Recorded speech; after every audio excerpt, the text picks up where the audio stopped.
Déjà, bonjour à tous. Excusez-nous pour le retard à l'allumage. On laisse entrer les participants dans la page. Alors, on a un tout petit changement de programme, une inversion de l'ordre des présentateurs. C'est d'abord Emmanuel Madieu qui présentera son parcours et ses projets. Et ensuite, Aude Paquet, si on arrive à régler quelques petits problèmes technique. Donc, avec Jean, on est très heureux de vous accueillir pour ce dernier webinaire de l'année. Et puis surtout, voilà, pour mettre à l'honneur une profession, les psychomotriciens, dont on n'entend pas trop parler et qui font en revanche un travail assez incroyable pour peu qu'on les écoute et qu'on prenne connaissance de leurs travaux. Pour le mode de participation, bon, vous avez les micros coupés. Votre seule façon d'interroger ou poser des questions, c'est d'aller via le chat poser vos questions. Et Jean ou moi, on regardera ça au fur et à mesure pour interpeller Emmanuel ou Aude. Donc voilà, mais je vais laisser la parole à Emmanuel et bon webinaire à tous.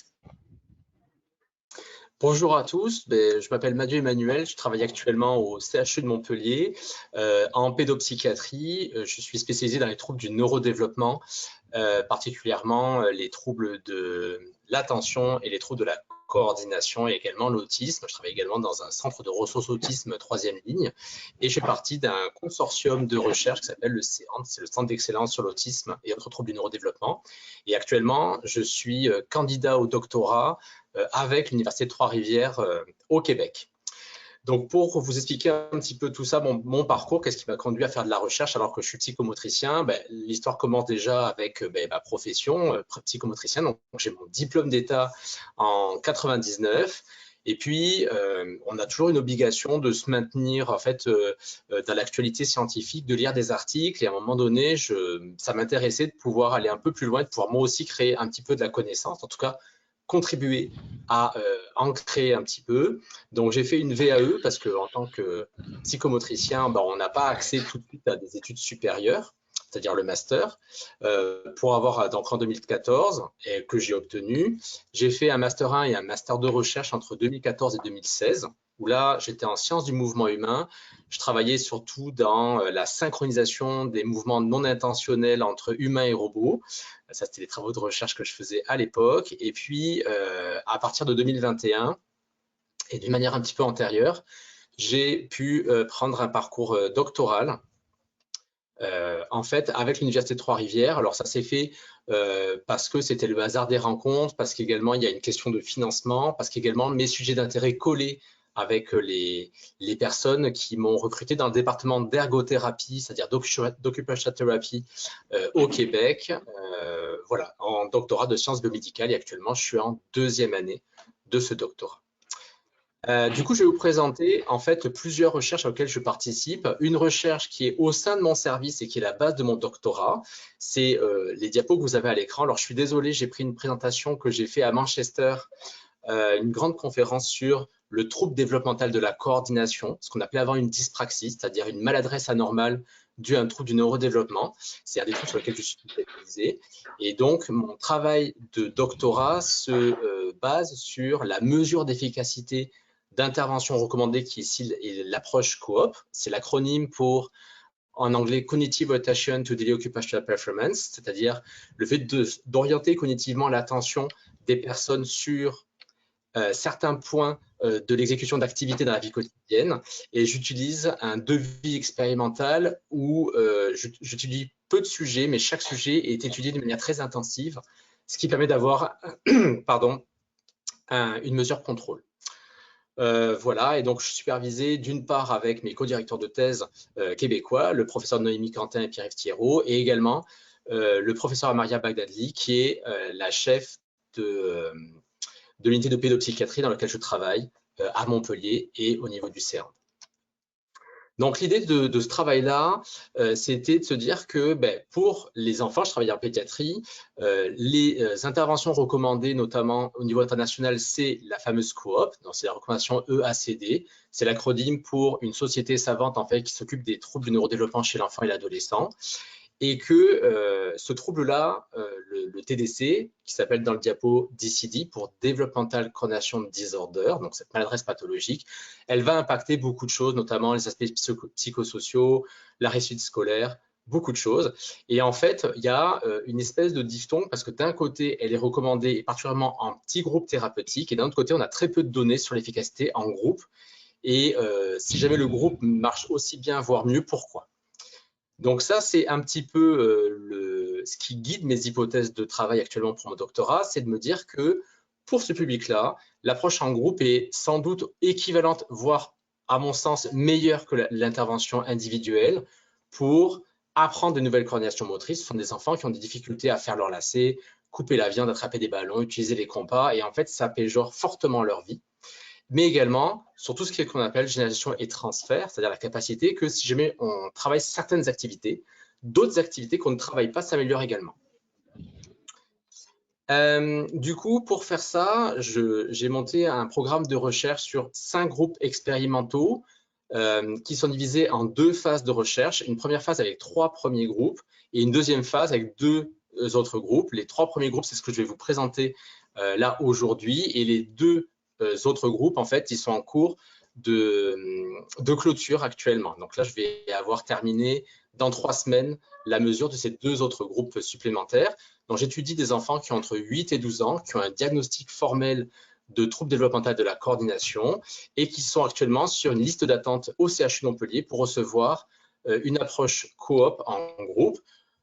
Donc, l'approche coop en elle-même, en 2 mots, c'est le fait de capitaliser sur la capacité qu'ont les enfants de réfléchir pour qu'ils trouvent eux-mêmes leur propre solution motrice pour réaliser des activités qu'ils n'arrivaient pas à faire de manière spontanée.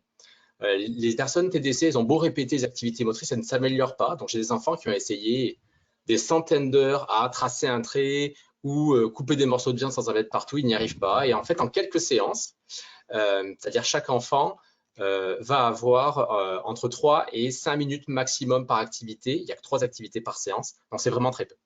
Là, c'est le devis expérimental. Dans ce devis expérimental, les groupes comprennent 4 enfants et il y a une notion de ligne de base, c'est-à-dire qu'on mesure les activités motrices choisies par les enfants entre 5 et 8 semaines sans intervention pour voir comment elles évoluent, pour voir s'il n'y a pas d'évolution spontanée. Après, on leur propose 10 sessions, c'est ce que vous avez en noir, d'intervention coop. Donc, il y a 1 heure d'intervention pendant 10 semaines chaque semaine d'1 heure, et à chaque fois, il y a 3 activités motrices qui sont travaillées directement. Ce sont les mêmes de la première à la dernière séance. Et enfin, il y a 5 semaines, c'est le carré blanc, le rectangle blanc que vous avez à la fin, où là, on arrête l'intervention, mais on continue à mesurer les activités motrices pour voir si les améliorations se maintiennent ou non dans le temps. Donc, la dimension de groupe dans l'approche coop, elle sert à plusieurs choses, notamment au fait que les enfants voient potentiellement les améliorations des uns des autres, peuvent voir des stratégies, peuvent partager du vécu positif dans le groupe et également négatif dans le reste des milieux de vie. Et donc, tout ça peut contribuer à une amélioration, une optimisation de l'amélioration. Pour mesurer tout ça, ce qu'on fait, c'est qu'en fait, on va mesurer les activités motrices qui sont évaluées sur vidéo. Donc, chaque semaine, il y a par activité une vidéo qui est réalisée, soit au domicile, soit pendant l'intervention au CHU de Montpellier. Et en fait, les vidéos seront cotées à l'aveugle par 2 évaluateurs indépendants avec une échelle de 1 à 10. 1, l'activité n'est pas du tout réussie. À 10, elle est extrêmement bien réussie. Alors que les vidéos ont été mélangées dans l'ordre chronologique du terme. Donc, on va analyser après les résultats d'une manière d'abord visuelle, graphique, et puis après avec une taille de l'effet. Donc, il y a des tailles de l'effet spécifiques avec ce type de devis-là. Notamment, vous avez la mesure tau et tau-u pour chaque enfant et une mesure collective de groupe avec la mesure BC-SMD. Ça va devenir un peu plus clair quand je vais vous montrer les résultats. Ici, c'est un flowchart. Ça montre en fait comment se distribuent les inclusions par rapport aux patients. Et en fait, brièvement, donc pour les 3 premiers groupes expérimentaux, on était parti, c'est ce que vous avez ici, avec 4 enfants par groupe. Et puis, pour plein de raisons, soit certains enfants n'ont pas pu, certaines familles n'ont pas pu faire l'ensemble des mesures dans la ligne de base, donc on a dû les exclure de l'analyse, où certains enfants n'ont plus répondu présent. Donc, il y en a un par groupe qu'on ne peut pas analyser, ce qui nous fait, pour les 3 premiers groupes, 3 groupes de 3 enfants. Donc, ils ont en moyenne 8 ans d'âge, à peu près, ils sont tous scolarisés. Il y en a beaucoup qui ont déjà un diagnostic de TDC. Il y a une majorité qui ont également un diagnostic de troubles déficitaires de l'attention avec ou sans hyperactivité associé. Il y a un enfant qui a un trouble du langage modéré et ils ont tous été évalués avec une batterie d'évaluation motrice qui s'appelle le MABC2 et ils ont tous également des compétences intellectuelles normatives mesurées avec la WISC 5. Alors, ils ont choisi beaucoup d'activités différentes parce que c'est eux qui choisissent. Donc là, vous voyez faire leur lacet, utiliser le compas, tirer dans un ballon de foot, utiliser la règle, ouvrir une bouteille, étaler du beurre sur une tartine, celui était pas mal.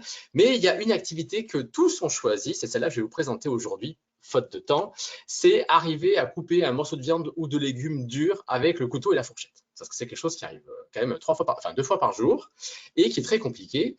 Pour les enfants que je suis, en général, c'est un peu la catastrophe. Ils en mettent partout, ça énerve tout le monde.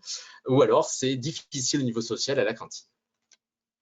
Ici, vous avez, pour le premier groupe, les premiers résultats. Donc, ce que vous avez sur le côté gauche, c'est la ligne de base.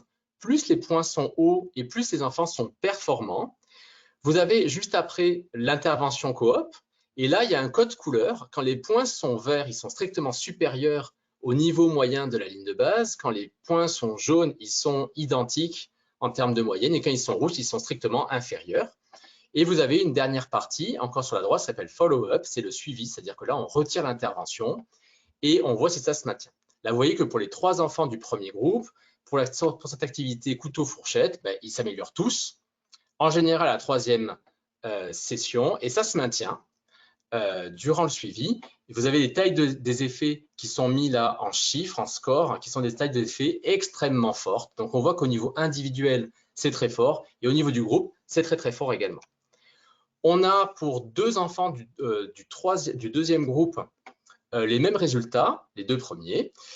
Pour le 3e, en fait, ce qu'on voit, c'est assez intéressant, c'est que cet enfant-là, il s'appelle Darius, en fait, lui, s'est amélioré pendant la ligne de base et il reste sur sa pente d'amélioration. Donc là, ce n'est pas attribuable en fait à l'intervention qui s'améliore, c'est son amélioration spontanée.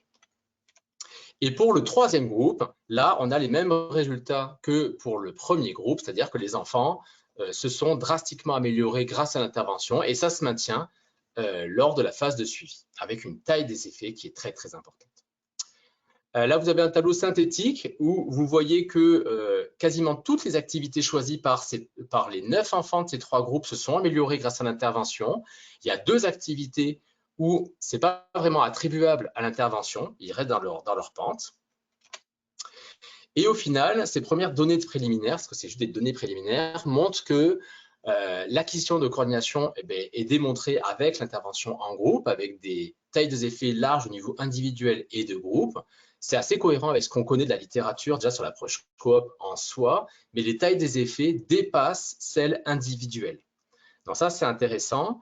On a fait également une analyse qualitative lors d'interviews, des séances de fin avec les familles et les enfants où on les interroge sur comment ça se passe et des facteurs thérapeutiques de groupe qui sont ressortis.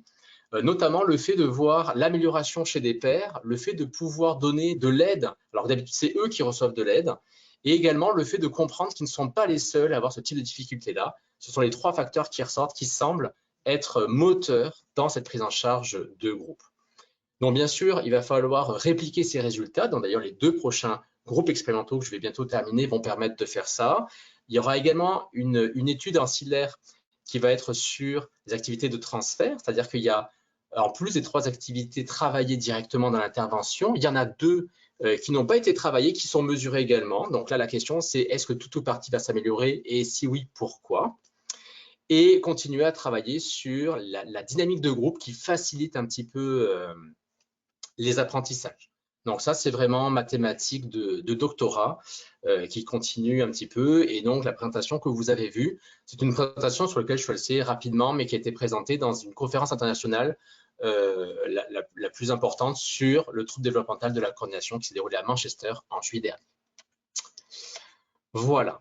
En tant que psychomotricien aussi, là, dans un parcours doctoral et avec un master recherche, je participe également à des projets de recherche issus du service. Notamment, là où je travaille à Montpellier, on travaille beaucoup sur des cohortes, notamment sur une nouvelle cohorte qui vient juste de démarrer, qui s'appelle la cohorte Marianne. Donc la cohorte Marianne, je vous en parlais un petit peu parce que les psychomotriciens sont aussi fortement impliqués. Donc c'est une cohorte qui a été réalisée, créée suite à un appel à projet de la délégation interministérielle sur l'autisme et autres troubles du neurodéveloppement. L'idée, c'est d'avoir des bases de données qui sont fiables pour la recherche et pour prévoir les prochaines stratégies nationales sur ce type de choses-là. Donc le projet Marianne, du coup, a été sélectionné, puis après a été validé. Sachant que les troubles du neurodéveloppement, c'est un vrai problème de santé publique. Il y a énormément de personnes qui ont de l'autisme dans le monde. Donc, on est à peu près à 2% pour le TSA et 10% pour les TND. Certaines études montent jusqu'à 17%, tout TND confondu. Donc, TND, c'est pour troubles du neurodéveloppement, hein, c'est l'acronyme. Et puis, ce qu'on sait aussi, c'est qu'il y a quand même une prévalence un petit peu génétique, c'est-à-dire que quand certaines familles ont un enfant avec un trouble du neurodéveloppement, c'est un facteur de risque pour que les prochains enfants puissent éventuellement avoir également un trouble du neurodéveloppement. Donc, c'est un petit peu tout ça qui va être étudié au niveau de cette cohorte Marianne. Donc, il y a deux responsables du projet, le professeur Marianne Badali, qui soutient également mon travail de doctorat, hein, qui est à l'origine de ce travail de cohorte, et puis notre méthodologiste, le docteur Picot, qui soutient ça. Alors, Montpellier n'est pas le seul à participer à cette recherche. En fait, on a d'autres CHU qui participent à cette cohorte. Donc, il y a le CHU de Lille, de Lyon, de Rouen, de Saint-Étienne, de Montpellier, forcément, et de Toulouse. Donc, on est le centre coordinateur, mais on aura donc une recherche multicentrique par rapport à tout ça. Quel est le devis expérimental un petit peu qui va être fait? En fait, il y a 1200 familles qu'on appelle à haut risque, c'est-à-dire que ce sont des familles qui ont eu un premier enfant avec un diagnostic formel de trouble du spectre de l'autisme qui a été réalisé. Et ces familles attendent un deuxième enfant à naître. Et c'est ce deuxième enfant à naître qu'on va étudier.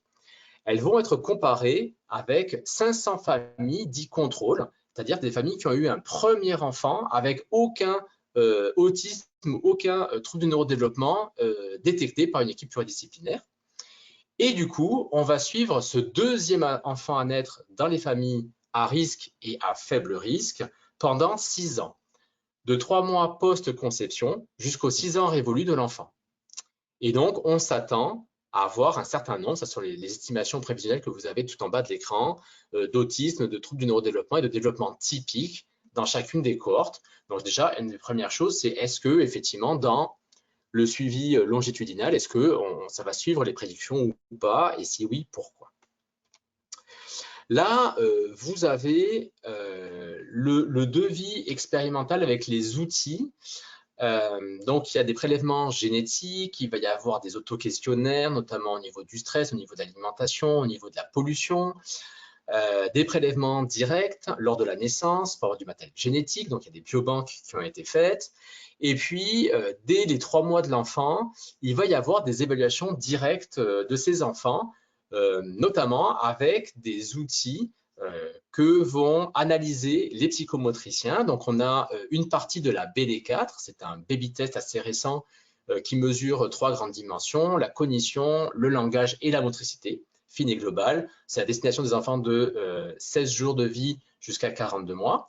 Les troubles également neurovisuels, donc pour cette partie-là, on est en lien avec le docteur Sylvie Chocron, en fait, avec la batterie EPAGE, donc sur lequel on va faire passer pour avoir des premiers éléments. Et puis, les mouvements généraux. Donc, en fait, tout ce que vous avez en rouge, c'est là où sont impliqués les psychomotriciens. Donc, les mouvements généraux, c'est l'étude sur film des mouvements spontanés des bébés. Et en fait, ces mouvements spontanés, on mesure leur qualité. Et cette qualité est hautement prédictive de troubles moteurs plus tard. Notamment sur tout ce qui est paralysie cérébrale, c'est-à-dire que là, la spécificité et la sensibilité est extrêmement forte, meilleure d'ailleurs qu'un IRM. Et donc, il y a quelques papiers qui sont sortis sur une filiation dans la motricité entre la haute qualité ou faible qualité des mouvements généraux des bébés avec potentiellement plus tard un trouble notamment développemental de la coordination. Donc, en fait, une des idées de cette cohorte, c'est de se dire que dans la motricité, on pourrait avoir dès quelques mois de vie des précurseurs qui permettraient de déclencher peut-être des prises en charge précoces pour prévenir ou amoindrir certains troubles du neurodéveloppement. Il y a également des parties de type auto-questionnaire. Dans cet auto-questionnaire, à certains âges de la vie, notamment à 36 mois, il y a le DCDQ-FE, c'est un questionnaire qui est utilisé et recommandé en français et international pour la détection au niveau du trouble développemental de la coordination, et également dans les aspects sensoriels, le profil sensoriel 2 de Dunn, qui va être utilisé pour voir la corrélation. On s'attend dans de l'autisme à avoir des troubles du neurodéveloppement, notamment de l'autisme et donc des troubles sensoriels pour l'évaluer. Et puis plus tard, à 6 ans, il va y avoir le MABC2, j'en ai parlé un petit peu dans la précédente recherche, c'est vraiment la batterie de base pour les troubles de la motricité qui est utilisée dans au moins une étude sur 2 au niveau de la recherche. Et là, donc tout ça, en fait, tous ces outils d'évaluation, ils ont été portés par les psychomotriciens lorsqu'on a conçu le devis expérimental Marianne. Alors bien sûr, il n'y a pas que cet axe-là de motricité qui est mesuré, il y a plein d'autres axes, notamment biologiques, orthophoniques, d'interaction, enfin c'est énorme, il y a beaucoup de choses, mais les psychomotriciens du service, particulièrement ceux qui font de la recherche, mais on commence à tous faire de la recherche en fait, on a été impliqués pour décider des outils à utiliser, à quel moment les utiliser, à quelle fréquence les utiliser. Bien sûr, on ne peut pas tout mesurer tout le temps parce qu'il y a quelque chose de l'ordre de la faisabilité pour les familles, mais en tout cas, on a été très impliqués dedans. Et forcément, qui dit recherche, dit également production de la connaissance et la rédaction d'articles, et on sera également engagé dans ce processus un petit peu d'écriture d'articles. Voilà. En tout cas, le fait de faire de la recherche, ça permet, et en tout cas d'avoir un niveau d'études, notamment le Master 2, ça permet également de faire de l'enseignement. Donc là, on est tous dans l'unité, nous, impliqués dans des missions d'enseignement, dans des diplômes universitaires, interuniversitaires, ou de formation à destination des professionnels ou de formation continue. Donc, en fait, ça ouvre beaucoup de portes. Et là, l'idée est effectivement, en tout cas pour nous, qu'une partie de nos missions soit de plus en plus redéployée sur des missions recherche. Et pour terminer, le prochain projet qu'on va porter, nous les psychomotriciens de notre service au CHU de Montpellier, va être une mesure d'efficacité au niveau clinique d'une intervention sur l'écriture à destination d'enfants qui ont une dysgraphie avec ou sans trouble développemental de la coordination. Voilà, je pense que j'ai été même un peu plus rapide, mais peut-être que ça permettra de répondre à certaines questions. Ben, bravo Emmanuel, parce que j'avoue que quand j'ai vu ton diaporama ce matin, j'ai dit bon, c'est tellement dense, est-ce que tu vas réussir à tenir en une demi-heure? Et ben écoute, tu as fait 25 minutes. Donc j'avais un tout petit peu peur au début, je me suis dit oulala, il va falloir s'accrocher et tout, mais non, c'était très clair. Donc bravo aussi pour la présentation à Manchester. Merci. Et puis bon, on voit l'influence un peu québécoise quand tu parles de vie expérimentale. Nous aussi, on a ça dans les sciences infirmières, on parle de ça. Et puis, il y a certains méthodos qui nous disent, mais qu'est-ce que ça veut dire? On parle de design ou plan expérimental, tout ça, c'est chouette. Moi, je connais un tout petit peu déjà ton travail, donc j'ai pas de questions spécifiques, mais peut-être en attendant que les questions viennent, je voudrais savoir juste pourquoi tu t'es finalement associé à une université du Québec pour faire ton doctorat, ou comment ça s'était passé, ou peut-être que Jean aussi a quelque chose, une question qui lui vient. Alors, je peux peut-être parler de ça du Québec. Il y a deux motivations au fait que je fasse mes études au Québec. D'une manière générale, je voulais avoir un mode d'enseignement et une culture scientifique un petit peu différente de la France. Ça, c'était mon premier souhait. Dans la rééducation, notamment, pour moi, je me base beaucoup sur les travaux d'occupational therapy, notamment canadiens. Donc, ça m'intéressait vraiment fortement d'aller là-bas pour aussi bénéficier de ça. Ça, c'est la première raison. C'est une raison plutôt… Et effectivement, la manière de réfléchir à la science n'est pas tout à fait la même. Voilà, c'est pas les mêmes partis pris, c'est pas la même culture, donc je trouve ça intéressant.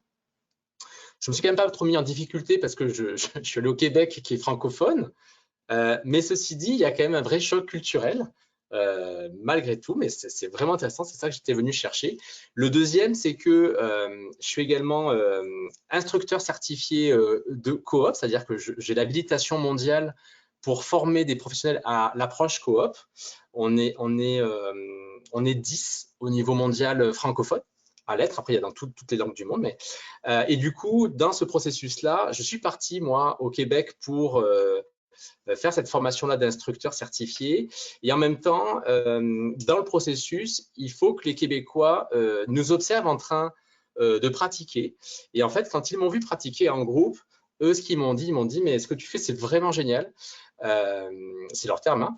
Et du coup, nous, ça nous intéresse que tu fasses de la recherche avec nous et nous, on te finance. On t'aide à trouver des financements si tu viens avec nous. Et entre ça et mon envie, c'était parti.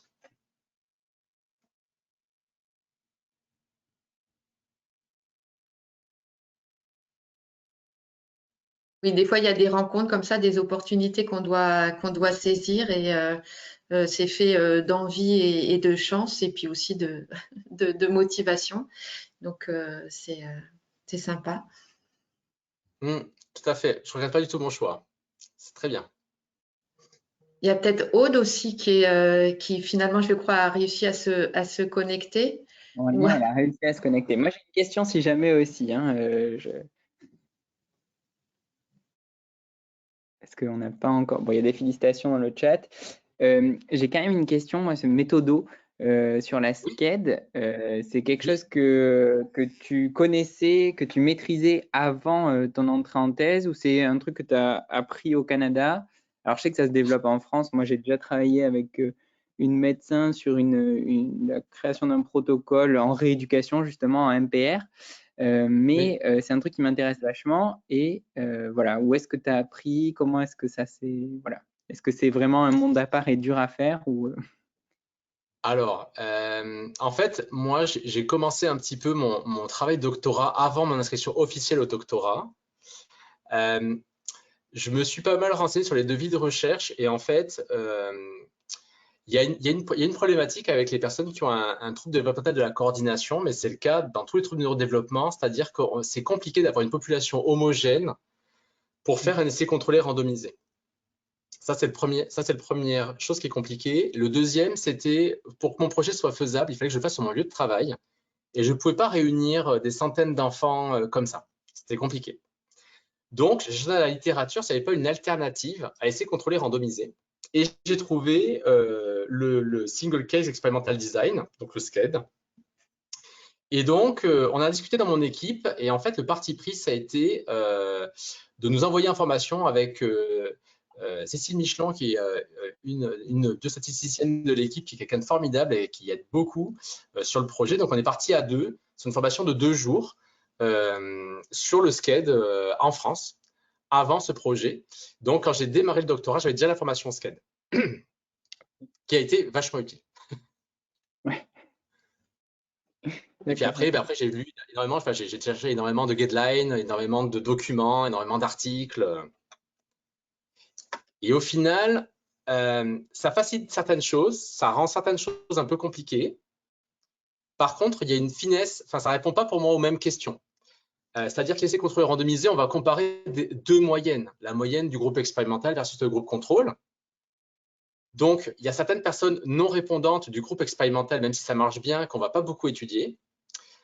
Mais quand même, ça marche sur une population très forte. Or, le SCED, ça permet vraiment de comprendre les caractéristiques individuelles et de voir l'évolution dans le temps. Par exemple, moi, dans mes premiers travaux, ce que je vois, c'est que l'amélioration en coop, elle se fait à la 3e séance. Donc ça, c'est intéressant au niveau clinique. Ça veut dire que si au bout de 3-4 séances, je n'ai pas d'amélioration clinique, c'est peut-être que mon patient n'est pas répondant à cette intervention-là. Et ça ne serait pas un résultat que je pourrais obtenir avec un avec un essai contrôlé randomisé, par exemple.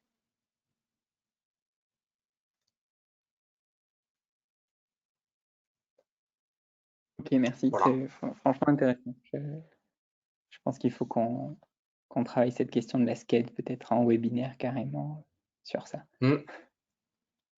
Ouais, c'est prévu 2024, on va faire quelque chose comme ça. On va essayer.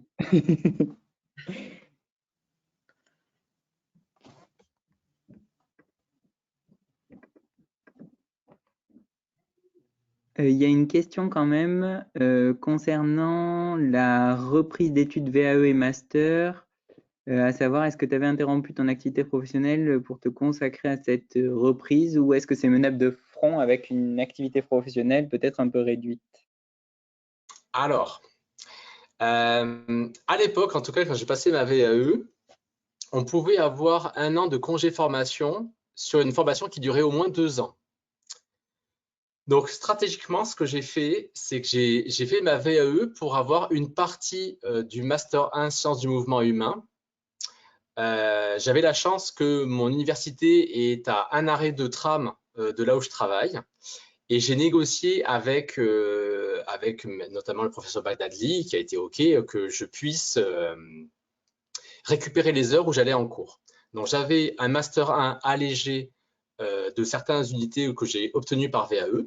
Donc, j'ai obtenu une licence 3 plus une partie des UE de Master 1. Donc là, j'ai continué à travailler, mais à temps plein. Ça a été un peu sport quand même, puisque chaque fois que j'allais en cours, je devais récupérer les heures, mais j'y suis arrivé.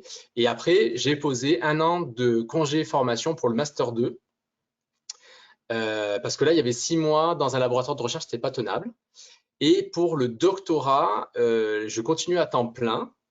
Donc, je travaille à temps plein en tant que psychomotricien et je le fais un peu à côté. Donc, le CHU quand même finance mon doctorat, donc participe grandement au doctorat. Et donc, j'ai un petit peu quelques demi-journées allégées pour travailler sur le doctorat. Sinon, c'est chez moi, mais ça se fait.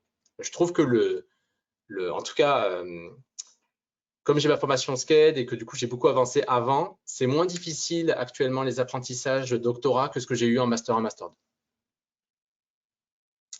Voilà.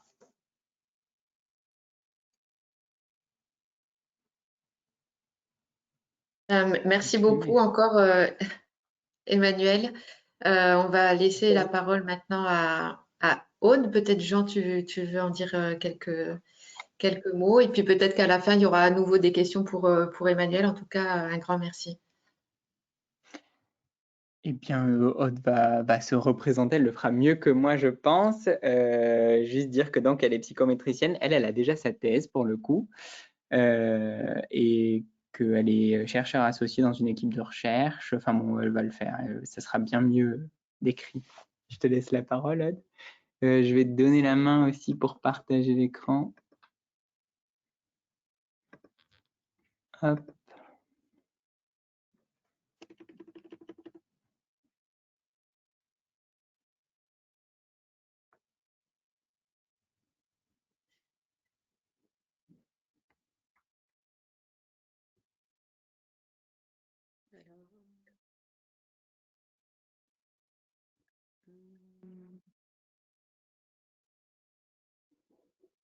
Alors là, je ne sais pas si vous voyez mon diaporama.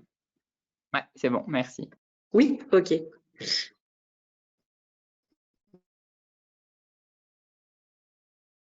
D'accord, merci. Merci beaucoup pour cette invitation à présenter et à parler de la. Moi, je suis déjà docteur en psychologie du développement et je suis psychomotricienne de formation initiale comme Emmanuel. Je suis ravie de co-animer ce webinaire avec lui. Alors, la commande était un petit peu de parler et de nos travaux de recherche et puis en même temps de notre parcours. Donc, c'est ce que je vais essayer de faire. Alors, je fais juste un petit réglage technique parce que je ne vois pas mon diapo en même temps. Alors, attendez.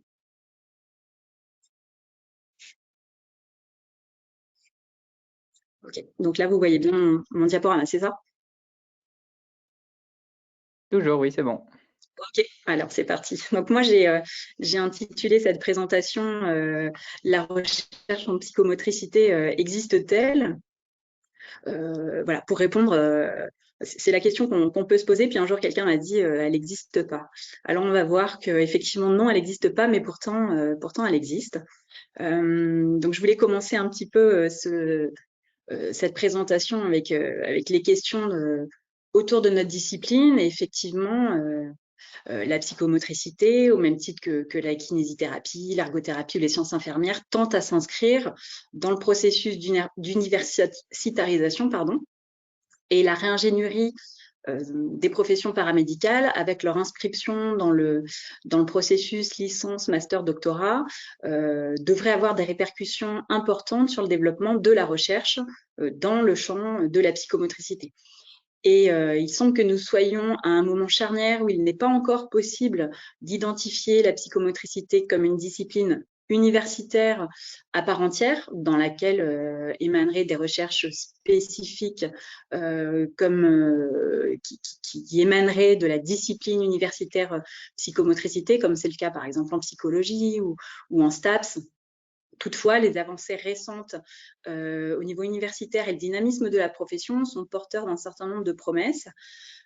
Du point de vue universitaire, des portes s'ouvrent à la psychomotricité puisque le Conseil national des universités, donc en tant qu'instance nationale chargée de la promotion des corps universitaires, elle a mis en place en octobre 2019 au sein de la CNU Santé une section qui s'appelle Sciences de la rééducation et de la réadaptation, qui est la CNU 91, qui certes ne s'appelle pas psychomotricité, mais qui peut inscrire un certain nombre de professionnels de la rééducation dans une dynamique universitaire. Il y a eu à côté de cette section-là la section de sciences infirmières et une section maïeutique. Donc la création de cette section, même si elle n'individualise pas la psychomote, elle ouvre quand même une voie concernant la recherche dans notre discipline et elle va permettre à des psychomotriciens qui sont actuellement inscrits dans un parcours doctoral de pouvoir accéder à un certain nombre de postes de maître de conférence ou de professeur d'université, en plus des sections qui existaient déjà, dans lesquelles eh bien, pouvaient s'inscrire un certain nombre de psychomotriciens, docteurs qui voulaient poursuivre une carrière universitaire. Donc, c'était par choix, soit les sciences du mouvement, les neurosciences, la psychologie, STAPS ou tout un tas d'autres disciplines. Donc, vraiment, l'intérêt pour notre discipline, c'est de concourir à l'émergence d'un corps d'enseignants-chercheurs pour la formation, pour l'ensemble des formations paramédicales, incluant évidemment la psychomotricité. Alors donc non, elle n'existe pas au sens universitaire et si le développement de la recherche doit passer par cette inscription dans le cadre universitaire, il ne serait pas tout à fait juste de dire qu'il n'y a pas du tout de recherche en psychomotricité. Et puis Emmanuel vient de nous en présenter une partie. Donc tout à l'heure, par curiosité, je me suis dit tiens, ça fait longtemps que j'ai pas tapé les mots-clés psychomotor thérapie ou psychomotricity dans PubMed. Juste histoire de regarder, alors sachant que la psychomotricité ne se réduit pas qu'à ces deux mots-clés-là, mais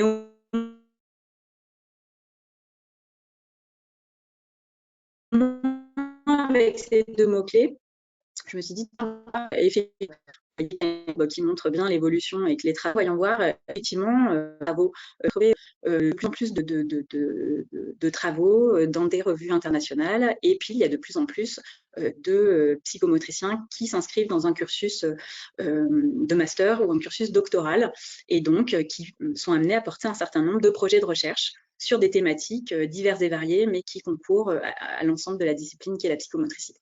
Donc, j'ai la chance de pouvoir porter quelques-uns de ces travaux, quelques-unes de ces recherches, et je vais vous les présenter après vous avoir présenté brièvement donc mon parcours. Alors, bon, j'ai été diplômée en 2006 en psychomotricité. À l'époque, la formation peut-être pouvait souffrir d'une certaine faiblesse au niveau de la culture scientifique. Donc, pour moi, et en tout cas, le ressenti que j'en ai, c'est que c'est pas dans la formation initiale que j'ai le plus découvert la science, la méthodologie de recherche, etc. Donc, je l'ai découvert par ailleurs. Et après mon diplôme d'État, comme beaucoup de gens, je me suis mis à travailler donc, au centre hospitalier Esquirol, où j'exerce actuellement mes missions de recherche, donc depuis 2006. J'ai fait une formation complémentaire de thérapie avec le cheval, qui n'a rien à voir avec notre propos, mais qui a été l'opportunité d'une rencontre, puisqu'à la suite d'un travail de mémoire de ce certificat, de cette formation-là, j'ai quelqu'un qui m'a tendu une perche en me disant que je devrais m'inscrire en master pour poursuivre le travail que j'avais entamé dans cette formation. Il se trouve que j'étais intéressée à titre personnel par l'éthologie, qui est la biologie du comportement. Et donc, on va dire poussée par une professeure sur les possibilités de s'inscrire en master, je me suis renseignée et puis, pour me faire plaisir, à la base, je me suis inscrite en master d'éthologie. Donc, c'est là que j'ai découvert la recherche. Et puis, alors, du coup, pour répondre peut-être à la question qui a été posée tout à l'heure, pour ma part, j'ai pris une disponibilité parce qu'il n'était pas possible de réaliser ce master en étant psychomotricienne à l'hôpital en parallèle. Donc, j'ai dégagé 1 an et demi. Puis, effectivement, comme le soulignait Emmanuel, il y a des périodes de stage qui sont longues, qui ne permettent pas de pouvoir allier une activité clinique et puis ce parcours-là. Donc, pendant ce parcours, en stage de M1, j'ai découvert la recherche. J'ai travaillé sur la latéralité. Alors, j'ai essayé toujours de m'intéresser à des domaines qui pouvaient se rapprocher des concepts qu'on a en psychomotricité ou des fonctions qu'on étudie en psychomotricité. Donc, j'ai travaillé sur la latéralité, mais chez un petit lémurien. Et puis en Master 2, là j'ai fait un stage donc plus long de 6 mois à l'unité recherche dans laquelle je travaille actuellement, où je me suis intéressée au comportement lors d'une situation de douleur expérimentale chez des patients avec un épisode dépressif ou une schizophrénie. Et donc ces 2 stages m'ont vraiment permis de découvrir et de m'initier à la recherche, et notamment dans le 2e stage à la recherche clinique.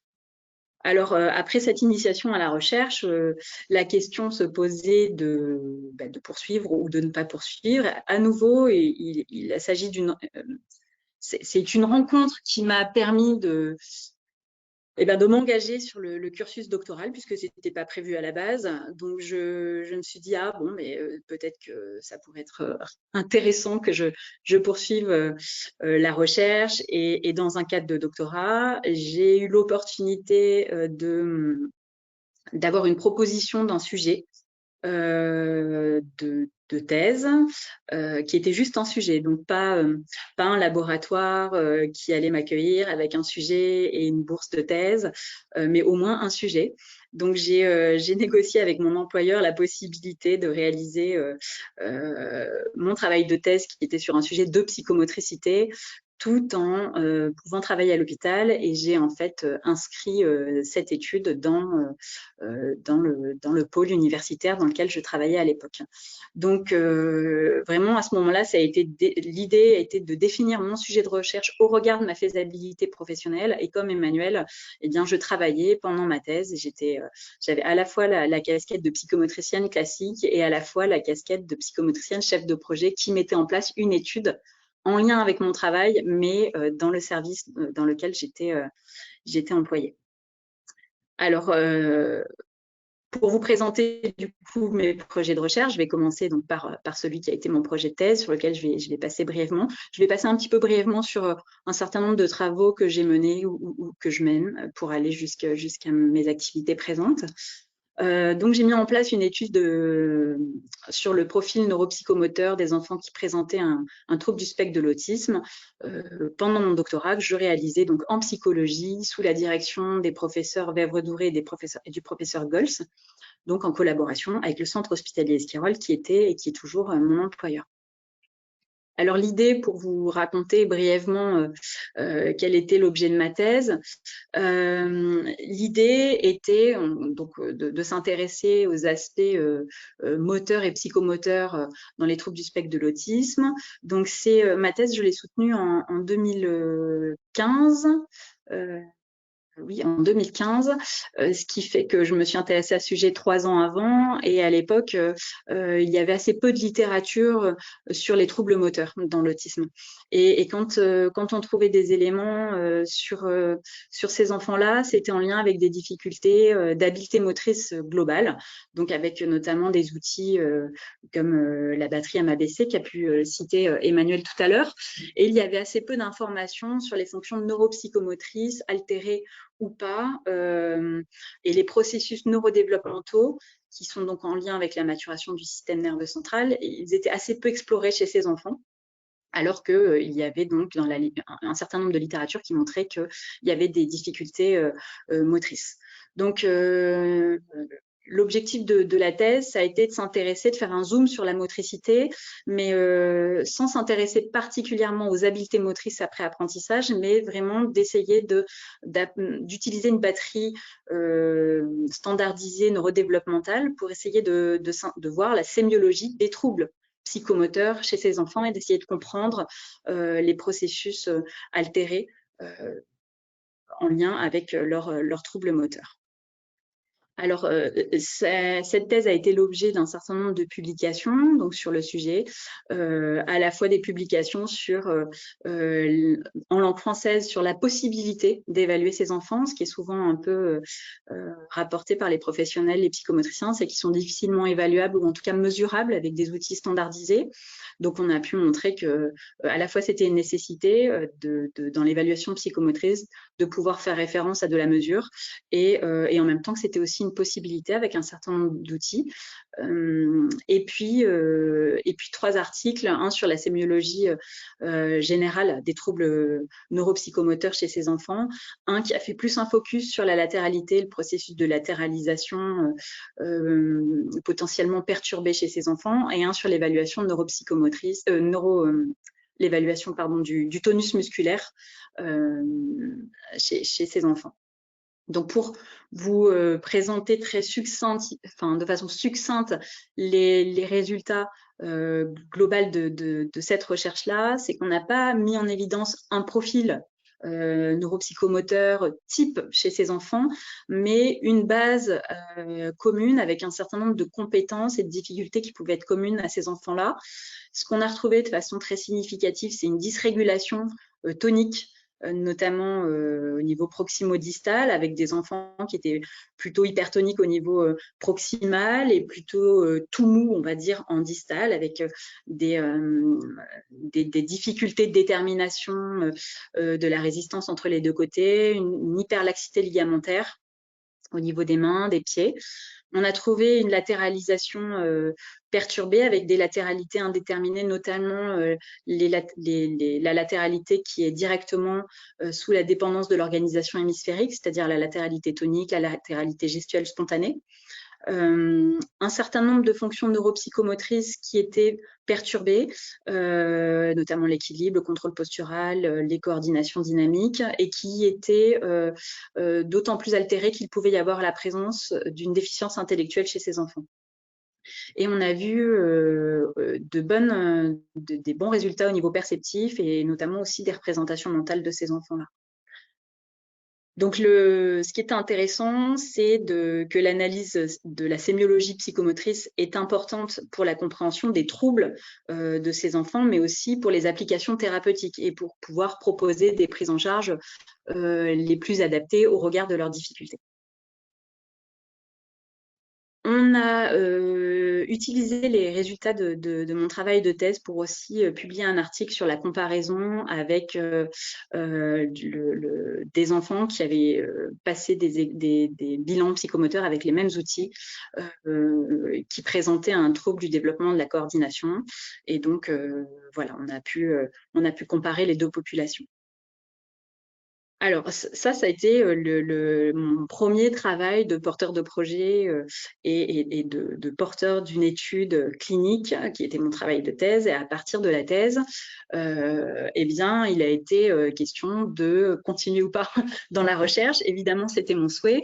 Et donc, j'ai intégré l'unité recherche et innovation du centre hospitalier Esquirol et il m'a été demandé de contribuer aux travaux de l'équipe tout en commençant à développer des thématiques qui allaient être propres à ma discipline et à mon champ d'intérêt. Donc j'ai fait une étude sur, alors comme j'avais travaillé longtemps en pédopsychiatrie et que je connaissais les enfants avec un trouble du spectre de l'autisme, on m'a confié la mission de participer à une étude qui s'appelait TSA et tablettes numériques. L'idée, c'était de mesurer l'impact d'un jeu de société sur tablette tactile sur les interactions sociales d'enfants avec autisme à partir de l'utilisation d'indicateurs comportementaux du répertoire du comportement social.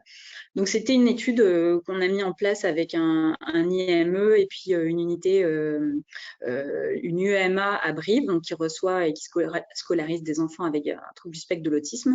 On s'est intéressé à 8 enfants qu'on a filmés, qui jouaient avec un adulte. Donc, c'était des binômes, un binôme d'enfants avec un adulte, systématiquement, avec un jeu soit sur une tablette numérique, soit le même jeu, mais sur le support classique. Donc, soit c'était des cartes, soit c'était un plateau de jeu. Et on a alterné donc on a fait un protocole. Pour le coup, je me suis un petit peu basée sur la méthodologie qu'on utilise en éthologie. Et on a regardé les comportements qui étaient liés aux interactions sociales de ces enfants. Donc voilà, ça c'est et on a publié ce travail dans neuropsychiatrie de l'enfance et de l'adolescence.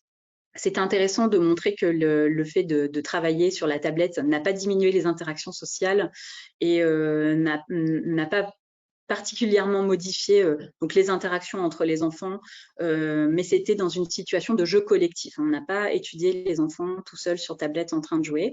Et chez les enfants petits, les résultats qui ressortaient, c'est que sur le groupe des enfants autour de 4-5 ans, les 4 enfants les plus jeunes qu'on a suivis, il pouvait y avoir un certain niveau d'excitation avec des stéréotypies qui se manifestaient de façon plus importante quand les enfants jouaient sur le support tablette par rapport à la situation classique de jeu.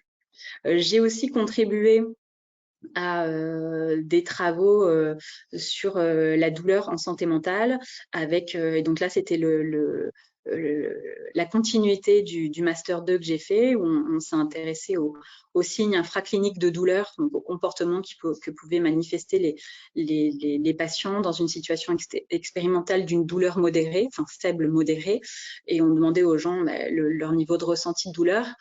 Ça, c'est ce qu'on étudiait avec une échelle visuelle analogique, mais nous, on les filmait, enfin moi je les filmais et je regardais en plus un certain nombre de signes cliniques de leur communication qui pouvaient témoigner de leur douleur. Donc on a publié également plusieurs articles sur ce sujet-là. Et j'ai pu développer mes thématiques autour de la psychomotricité.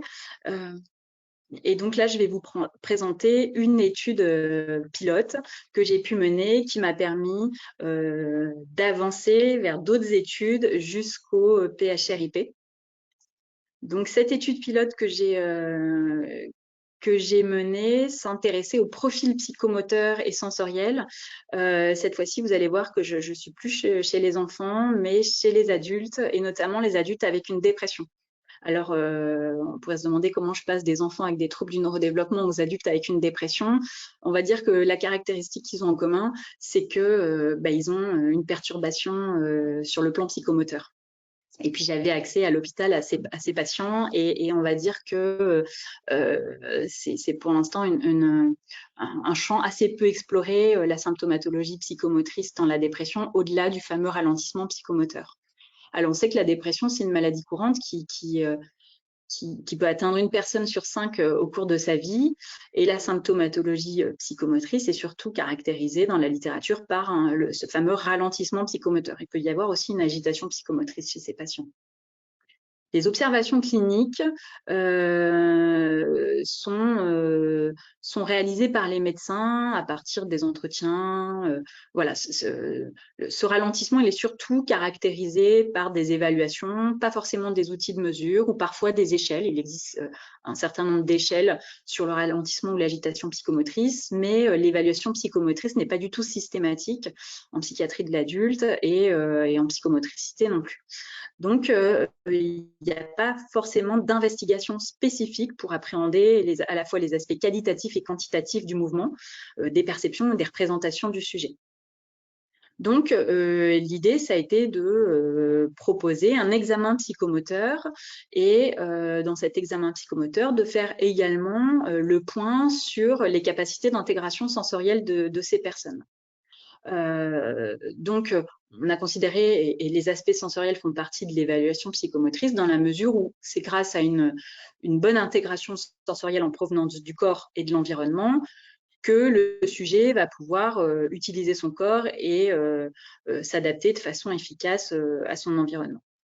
Et on a vu dans la littérature assez récente des travaux, notamment d'Engeljaeger et Serafini, qui ont montré dans la dépression unipolaire ou bipolaire des profils extrêmes de sensibilité. Et donc, on s'est dit, il y a effectivement des choses à voir chez ces patients. Alors, l'idée a été de proposer donc une évaluation psychomotrice, un bilan psychomoteur à des patients adultes avec une dépression. Donc, on a utilisé un certain nombre d'outils, notamment une batterie neurodéveloppementale pour laquelle il y a assez peu d'outils standardisés en psychomotricité adaptés aux populations adultes. Donc, soit on propose des protocoles expérimentaux, mais qui ne sont pas des outils cliniques, soit on va y chercher des outils cliniques qui sont on va dire, qui sont des outils développementaux qui permettent de vérifier que la fonction est intacte. Si la fonction est censée être en place à 5, 6 ou 8 ans, à 20 ans ou à 30 ans, on est censé y arriver de la même façon. Donc, on a utilisé ces outils-là, puis on a utilisé aussi un certain nombre de questionnaires, autoquestionnaires et d'outils adaptés à une population d'adultes. Donc, il s'agissait d'une étude pilote cas contrôle. Donc, on s'est intéressé au profil de 25 patients avec un épisode dépressif caractérisé, avec en face, comme il n'y a pas d'outils spécifiques chez les adultes, utiliser un groupe contrôle était le plus prudent et ça permettait vraiment de comparer les résultats, de comparer les performances des deux groupes avec un appariement sur l'âge et sur le sexe entre les deux groupes. Donc voilà, je passe rapidement sur les critères de participation. En gros, on avait un groupe de patients avec une dépression qui étaient soit suivis, soit hospitalisés à l'hôpital. Et puis, on avait un groupe de personnes contrôle qui n'avaient pas d'antécédents ou de dépression actuelle. Il y avait un certain nombre de critères d'exclusion, comme des atteintes neurologiques connues ou des comorbidités psychiatriques. Donc là, on voit sur la diapo la liste des outils qu'on a pu utiliser, donc des outils sur l'estime de soi, des échelles sur le ralentissement psychomoteur, des échelles cliniques d'anxiété, dépression, et puis un certain nombre d'outils sur le tonus musculaire, des évaluations du tonus musculaire, de la motricité globale, des praxies, du schéma corporel, des perceptions qui incluent le rythme, les gnosies tactiles ou l'organisation perceptivo-spatiale avec des épreuves de copie de figure. Alors, quels ont été les résultats ? On a publié 2 articles à la suite, donc ces 2 articles récents qui datent de 2022. Pourquoi 2 articles? Parce qu'il y avait des résultats très intéressants et dans les 2 grands domaines un peu explorés, donc les aspects psychomoteurs généraux et les aspects sensoriels.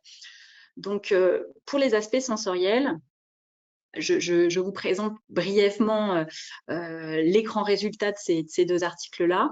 On a mis en évidence pour chacun des schémas de traitement sensoriel des différences très marquées entre les personnes avec une dépression et les personnes contrôle. Les personnes avec une dépression étaient beaucoup plus hypersensibles que les personnes contrôle.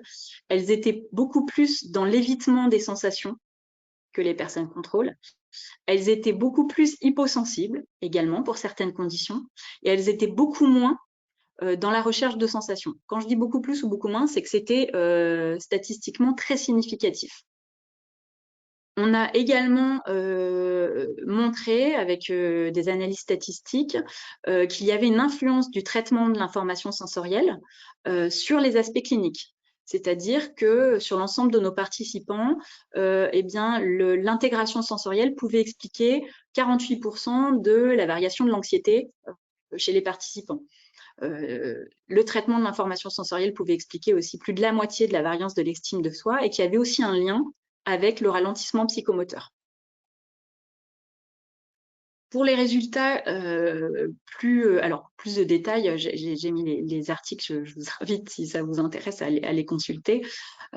Pour les aspects plus psychomoteurs, alors là, on a mis en évidence un certain nombre de différences. Alors, vous voyez, il y a 2 grands tableaux avec tout un tas d'items.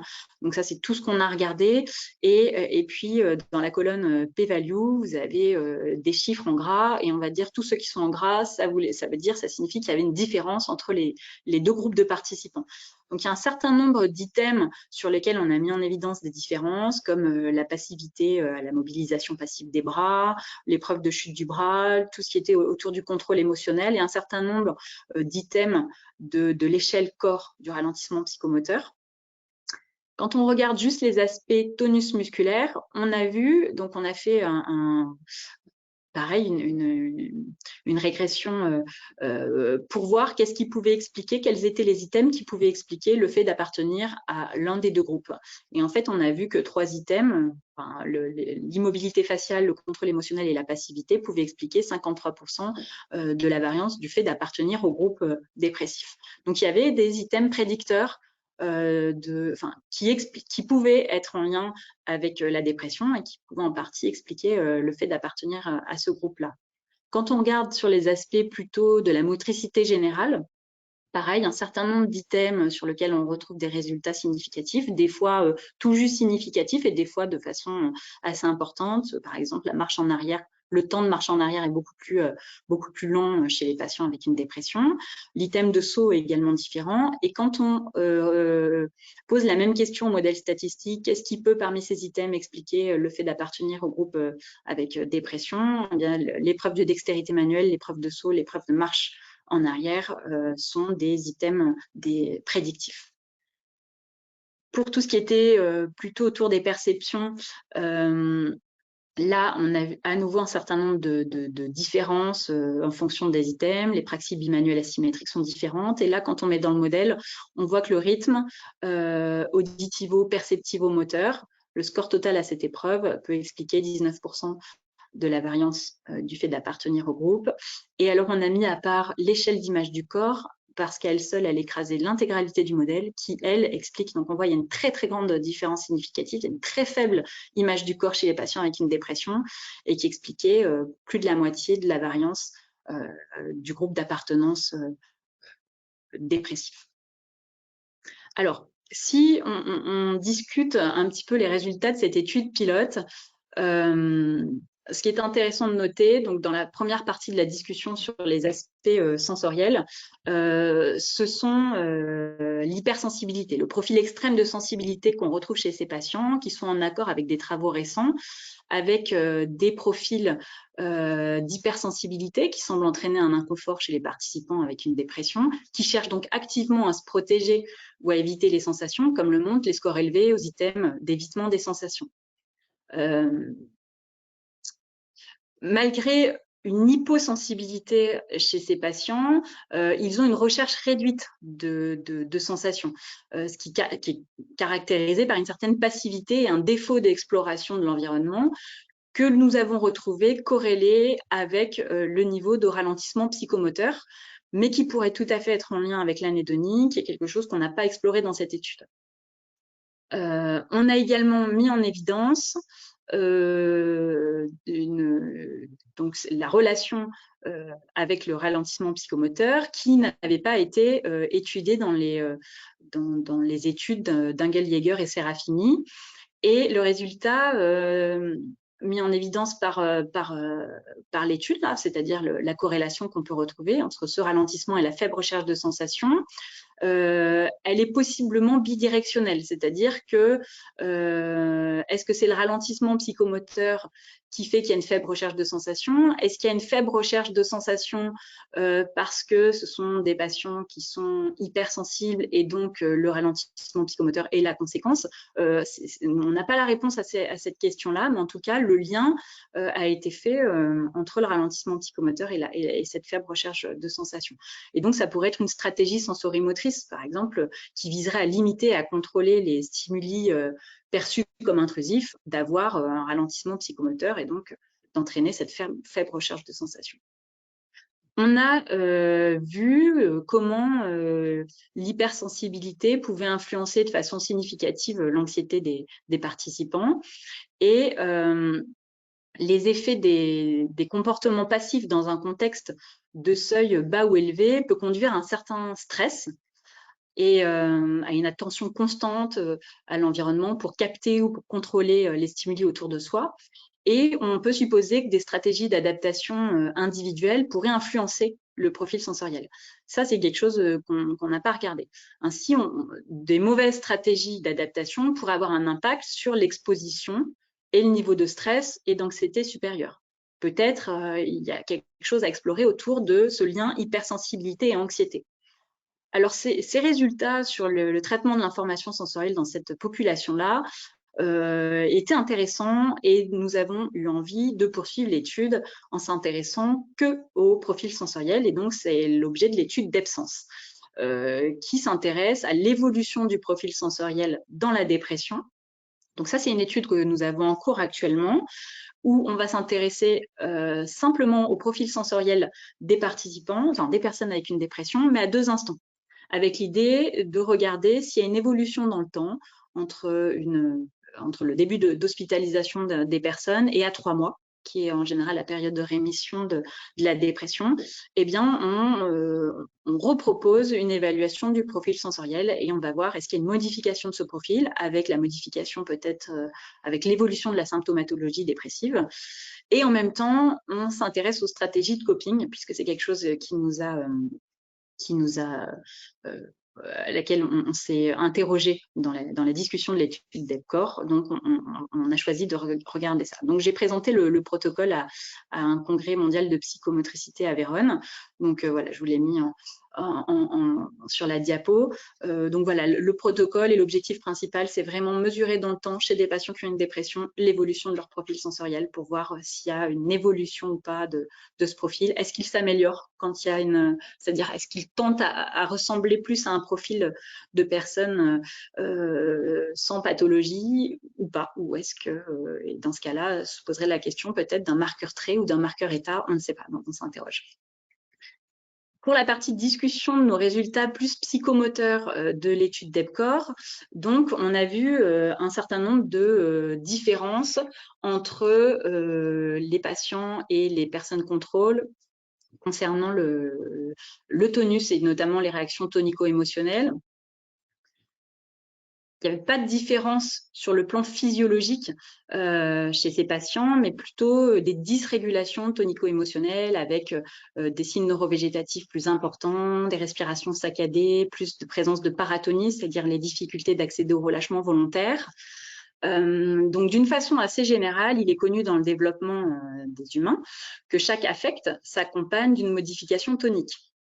Ainsi, les émotions, l'anxiété, l'angoisse s'accompagnent souvent de modifications toniques et neurovégétatives. Cette interrelation entre le tonus et les émotions peut s'expliquer par l'implication de structures médulaires et cérébrales communes à la régulation de celles-ci. Et les structures sous-corticales, comme les ganglions de la base, à travers des projections ascendantes vers le cortex, donc permettent d'assurer la composante expressive et affective de la réponse émotionnelle, et à travers des projections descendantes, donc vers le tronc cérébral, ont une action générale sur la posture et le tonus musculaire. Ainsi, le corps, il peut être considéré, donc c'est le support des manifestations corporelles d'origine affective et émotionnelle qu'il est important de considérer dans l'évaluation de la symptomatologie dépressive, et notamment par l'intermédiaire du tonus musculaire qui est considéré comme la toile de fond des émotions. Au niveau de la motricité générale, à la fois les aspects, donc des aspects quantitatifs du mouvement ont été retrouvés comme plus lents. Hein. Ça, c'était pas une grande surprise, c'est décrit dans la littérature, notamment avec des études expérimentales. Les patients avec une dépression sont plus lents. Mais aussi, quand on s'intéresse aux aspects qualitatifs, les tâches ont montré que les difficultés ne concernaient pas les coordinations, mais la vitesse d'exécution, ok, mais aussi l'adaptation motrice à travers l'engagement corporel dans l'action et dans l'espace. Et il y a une étude de 2021 de Sainte-Mère qui a évalué à partir d'une tâche expérimentale, ils ont fait une analyse quantitative du mouvement, des mouvements bruts du corps de personnes qui ont une dépression, et ils ont montré que plus la dépression était sévère, moins les personnes avaient de mouvements corporels.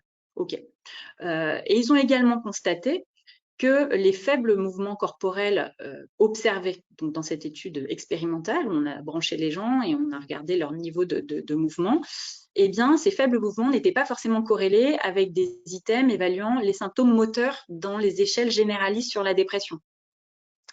Ce qui est intéressant, c'est que nous également, on a montré un certain nombre de symptômes psychomoteurs chez les patients à partir de l'évaluation standardisée psychomotrice qui ne ressortaient pas aux échelles spécifiques d'évaluation de ralentissement ou d'agitation psychomotrice. C'est-à-dire qu'on avait des patients qui avaient un score à l'échelle corps qui était plutôt moyen, c'est-à-dire ok, pas particulièrement ralenti, et pour autant, ils avaient tous des particularités sur le plan des fonctions psychomotrices.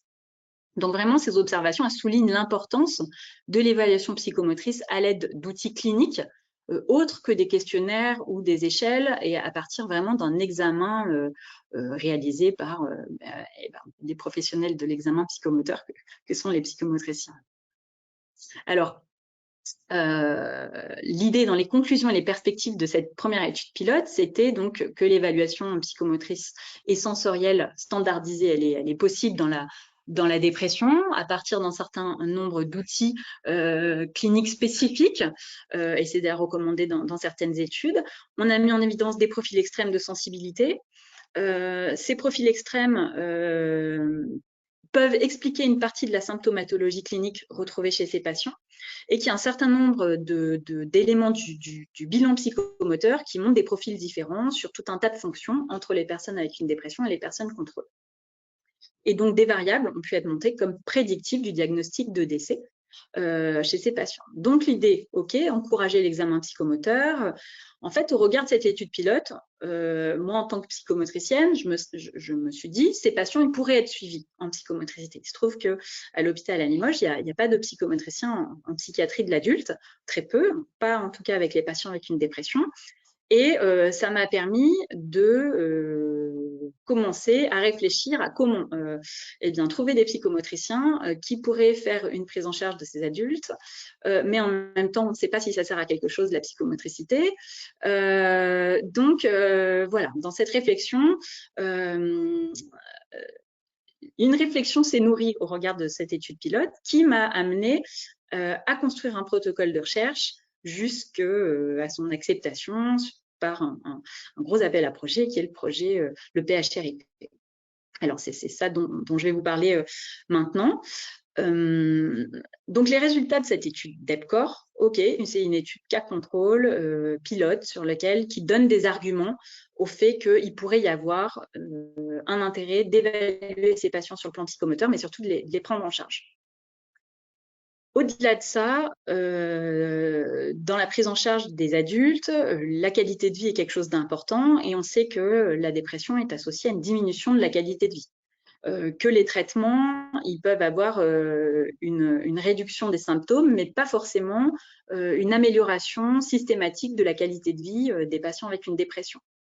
Alors, il existe un certain nombre de thérapies non médicamenteuses, les psychothérapies, les thérapies cognitives et comportementales, qui peuvent être associées à des traitements médicamenteux, qui semblent montrer une amélioration de la qualité de vie des personnes. L'activité physique adaptée, il y a tout un champ de la littérature qui montre qu'il y a des bénéfices sur les symptômes dépressifs, que ça permet d'améliorer dans plusieurs troubles mentaux la qualité de vie des personnes. Mais l'intérêt de la psychomotricité et d'une prise en charge en psychomotricité chez ces adultes-là sur la qualité de vie ou sur le profil psychomoteur de ces adultes, eh bien, il n'y a pas d'études sur ça. D'autant plus que c'est plutôt rare les psychomotriciens dans les prises en charge des adultes et que donc, comme je vous le disais, on ne connaît pas l'efficacité. Donc, alors j'ai regardé la littérature, il y a très peu d'études d'efficacité sur la qualité de vie. Donc, bon, l'idée, c'était que le champ était libre pour explorer ça. Mais il faut l'explorer de façon assez rigoureuse pour que sur le plan méthodologique, eh bien, cette étude puisse obtenir un soutien et puisse être réalisable.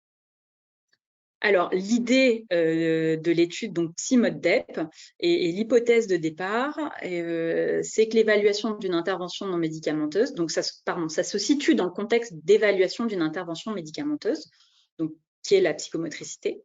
Et l'idée, c'est que les prises en charge en psychomotricité, certes, sont rares en psychiatrie de l'adulte, mais pourraient avoir un apport significatif au traitement classique, mais que cela doit être évalué.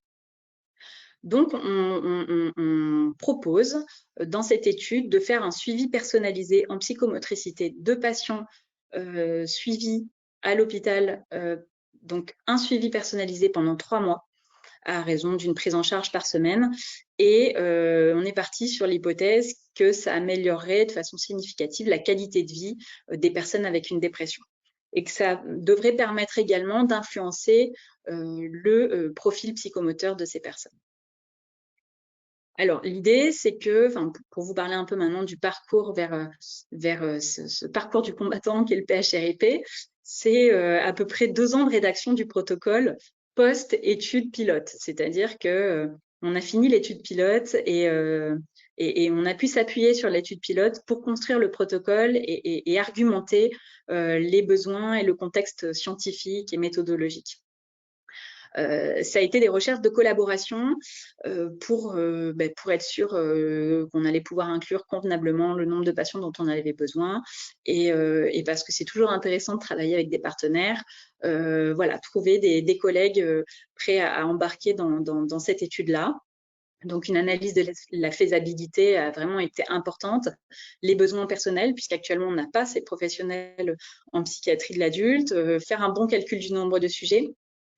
Une première soumission au PHRIP, refusée avec, en ayant passé les 2 premières étapes, avec voilà, des petites choses qui ont été suggérées par le jury pour que ça passe. Donc, d'une réflexion pour est-ce que je modifie ces choses-là ou pas.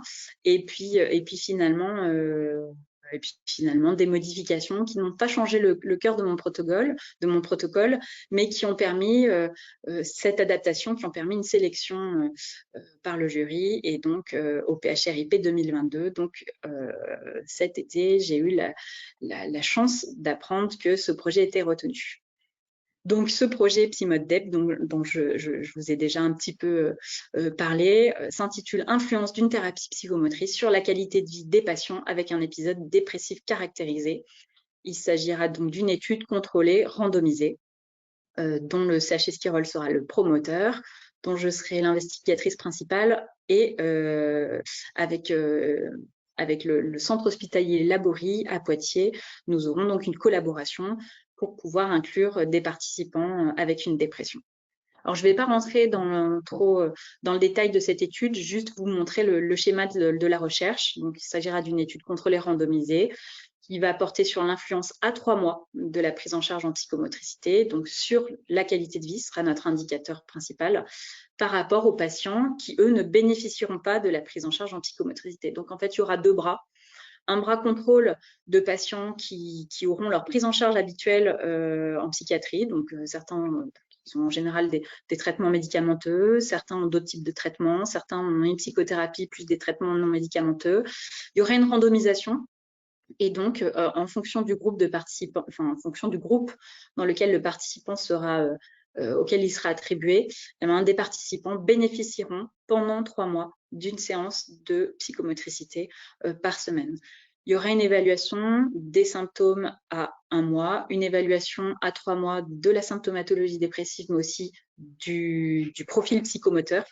Et également à 6 mois, donc là, il n'y aura plus de prise en charge en psychomote, mais il y aura une nouvelle évaluation de la symptomatologie clinique et un bilan psychomoteur pour ces patients.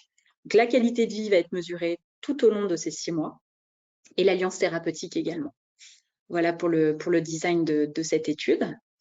Donc, c'est une étude, donc l'objectif principal, vous l'avez compris, c'est vraiment comparer la qualité de vie entre les patients qui auront leur prise en charge habituelle pour leur dépression et puis les patients qui, en plus de leur prise en charge habituelle, ça c'est vraiment important, c'est qu'on n'enlève pas la prise en charge habituelle, c'est qu'en plus de la prise en charge habituelle, on leur propose un suivi hebdomadaire pendant 3 mois en psychomotricité.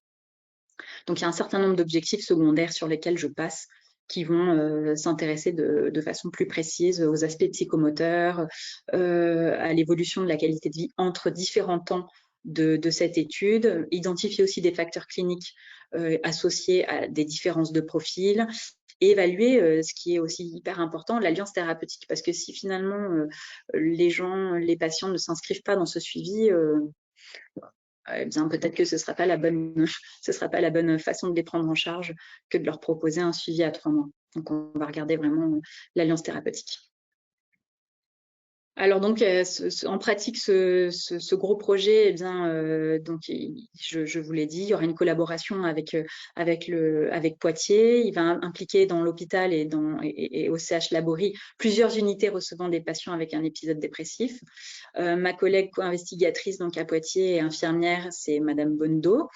On a prévu d'inclure 128 patients, donc sur 24 mois, et on a obtenu le financement donc du PHRIP qui va permettre le recrutement d'un 1,5 ETP de psychomotriciens pour Limoges et un mi-temps de psychomotriciens pour Poitiers. Donc voilà, très clairement, sans cet argent-là, évidemment pas d'études, mais surtout pas de psychomote pour pouvoir proposer les suivis de ces patients. Donc c'est vraiment, on est vraiment content de pouvoir faire ça maintenant. Et alors 2023 était un bon cru puisque j'ai aussi eu la chance d'avoir un projet retenu à l'APIRES qui, vous allez voir au regard de son intitulé, est toujours sur les aspects sensoriels, mais qui s'éloigne un peu de la psychomotricité, mais qui s'intéresse au profil sensoriel et aux signes cliniques précurseurs de patients qui utilisent un dispositif d'apaisement. Et donc, notre projet a été retenu avec un financement qui va nous permettre de regarder ce profil et les signes cliniques. Alors, je vous explique brièvement de quoi il s'agit.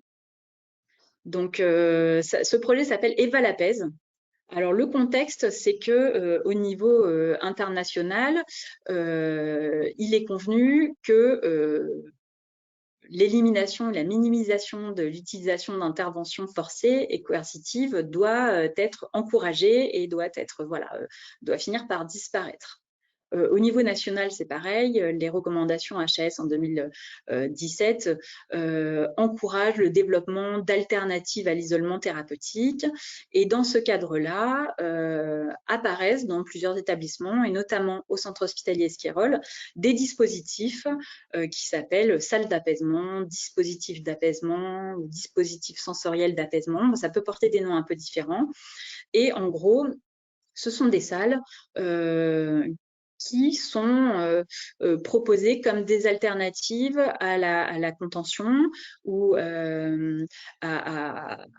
l'isolement, des salles dans lesquelles on peut proposer aux patients, où le patient peut y aller seul, de retrouver du calme avec un certain nombre d'aspects sensoriels modulables. Alors, la salle qu'on a au centre hospitalier Esquirol propose un dispositif vidéo avec de la musique, des couleurs plutôt apaisantes, avec un fauteuil dans lequel peuvent s'asseoir, un fauteuil confortable dans lequel peuvent s'asseoir les patients, avec la possibilité d'un lestage, d'une sorte de couverture lestée qui peuvent mettre sur eux. Donc, ces salles, vraiment, dans leur commercialisation, s'appuient sur des théories de l'intégration sensorielle.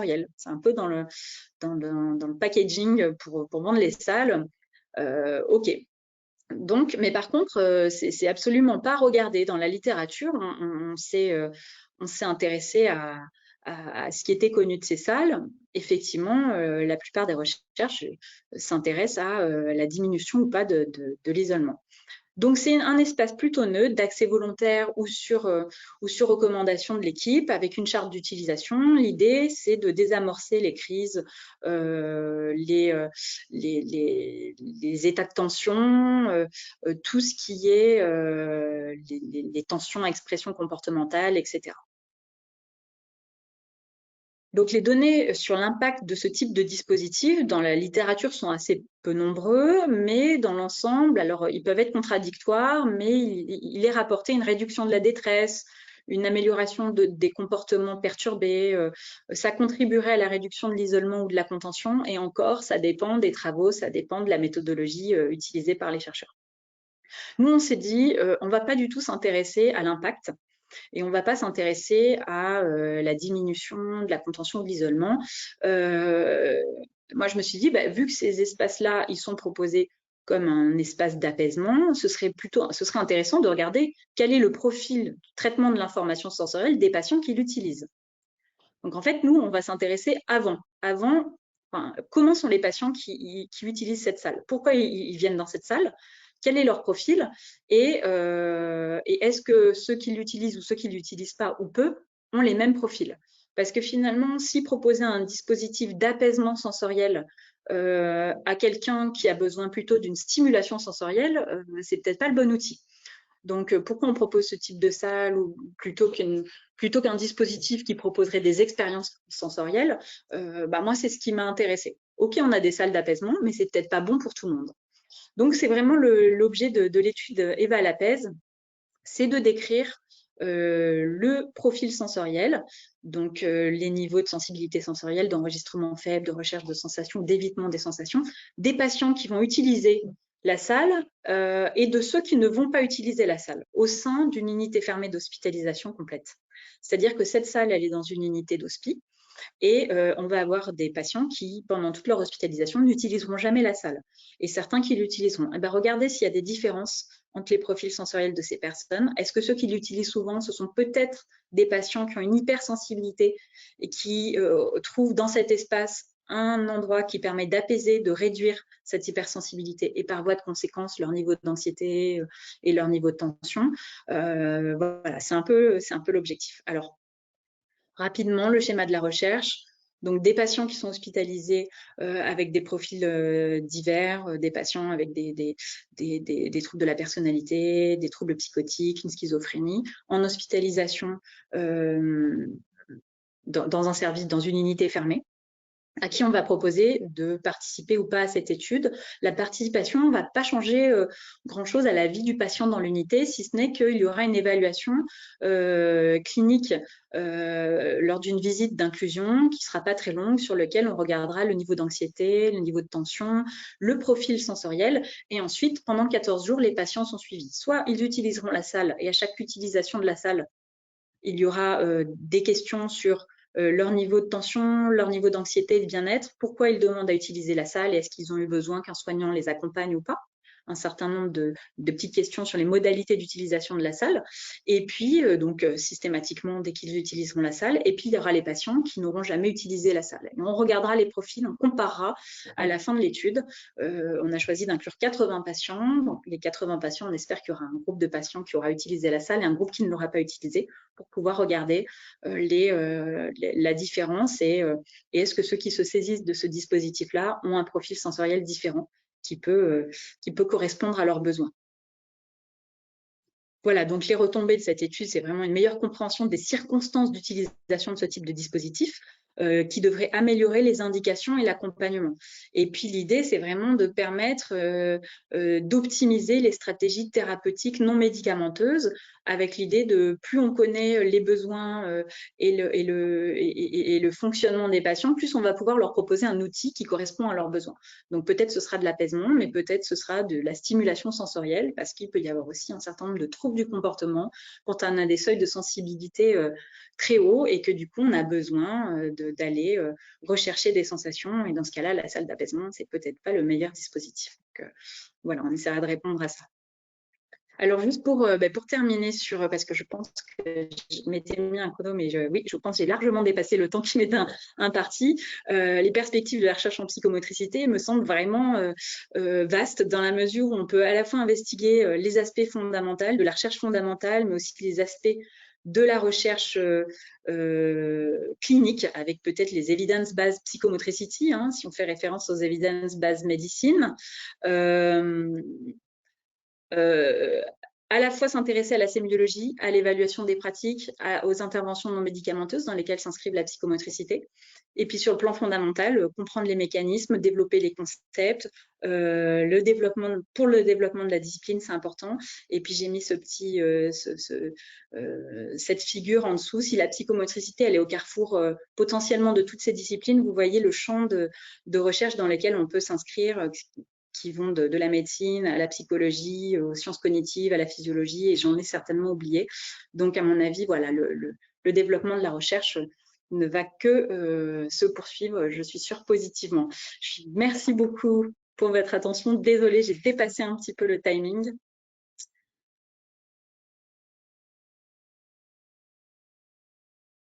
Merci beaucoup, merci infiniment, Aude.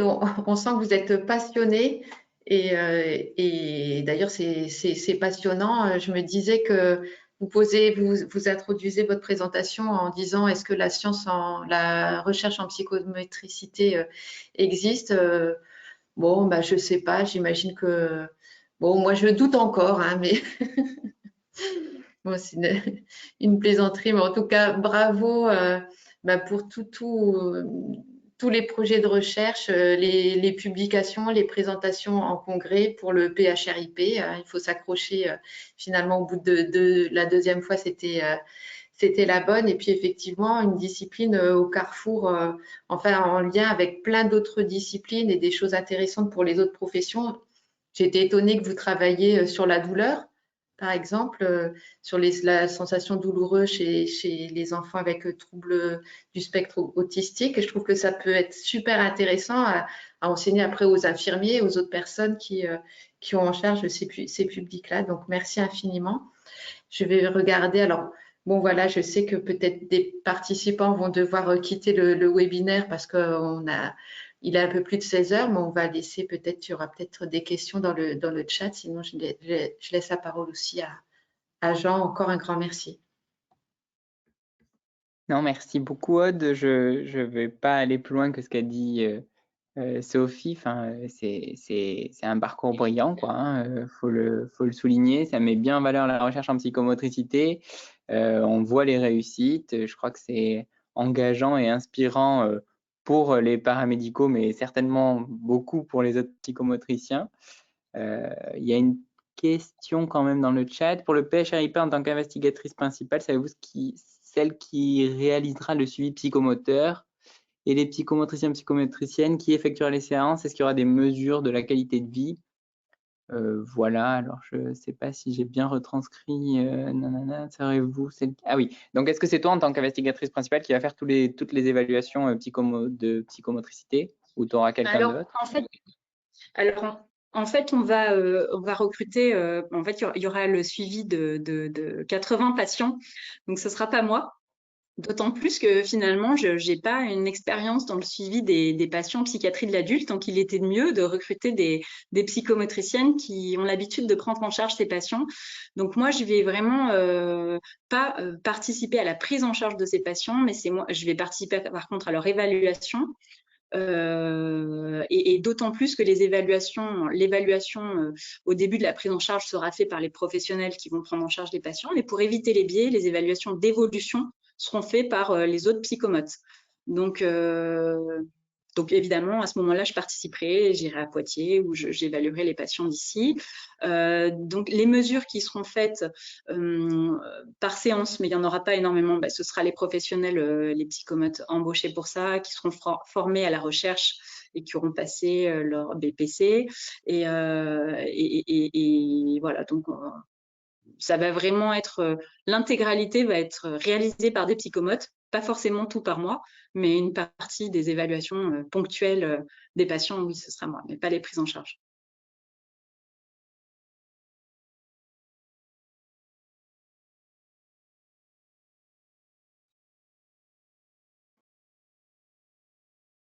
Ok, merci. Il y a une deuxième question sur le développement de la recherche en psychomotricité. Est-ce que tu penses qu'elle devrait être davantage présentée en formation initiale? Et si oui, comment? Parce que la personne qui pose la question trouve que qui doit être psychomotricienne pense que qu'on n'est pas assez informé en tant que psychomotricien sur ce sujet, ainsi que sur les perspectives d'emploi dans la recherche en tant que psychomotricien. Et elle est étudiante psychomotricienne. Oui, effectivement, ça dépend des instituts de formation. Je pense que c'est mieux que ce que c'était quand je suis moi sortie de l'école. Peut-être que ça ne l'est pas assez encore, mais il y a de plus en plus de psychomotriciens qui s'inscrivent dans un cursus au moins de master et des fois de doctorat, qui sont de plus en plus invités dans les IFP, qui donc sont amenés soit sur des communications ponctuelles, des séminaires, des présentations, à parler de leurs travaux et du coup de leur parcours. Donc, peut-être que ça ne l'est pas dans l'institut où cette étudiante est, mais ça se développe de plus en plus. Et je pense que ça va être amené à se développer de plus en plus. Donc voilà, c'est encore en chemin. Mais et quant aux perspectives de la recherche, participer à des protocoles de recherche, c'est pas forcément les porter et les monter. Hein. Ça peut être aussi s'inscrire sur des projets portés soit par des psychomotriciens ou par d'autres professionnels qui s'intéressent à un sujet qui implique des fondamentaux de notre discipline. Donc, comme présenté tout à l'heure, Emmanuel, une cohorte, qui est une cohorte nationale qui, je pense, va rassembler tout un tas de professionnels de la santé et dans lesquels, évidemment, les psychomotriciens ont leur place et doivent montrer leurs compétences et s'inscrire là-dedans. Donc, on peut aussi faire et participer à de la recherche sans forcément mener et être investigateur principal de projet.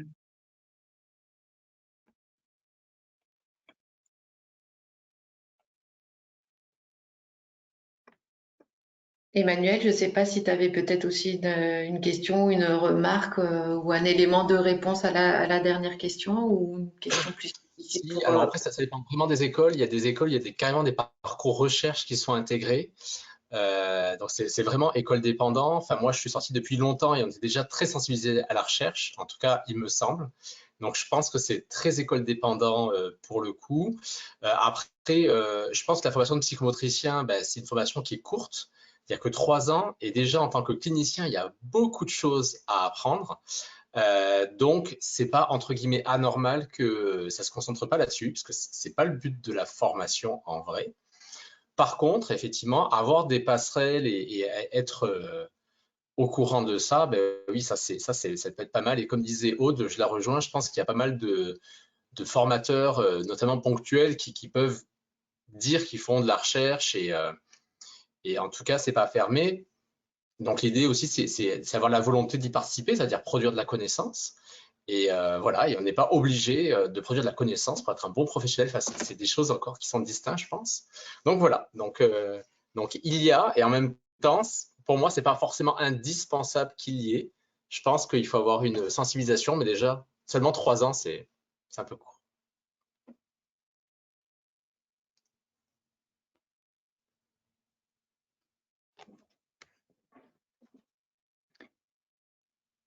Ok, merci beaucoup pour vos retours, en tout cas pour votre participation. Pour l'instant, j'ai pas l'impression qu'il y ait beaucoup plus de questions. Je pense qu'ils peuvent peut-être vous contacter aussi si jamais il y a des questions qui surviennent après ce webinaire, si vous en êtes d'accord. Dire aussi que les psychométriciens sont les bienvenus sur ICARES, la cartographie des chercheurs paramédicaux.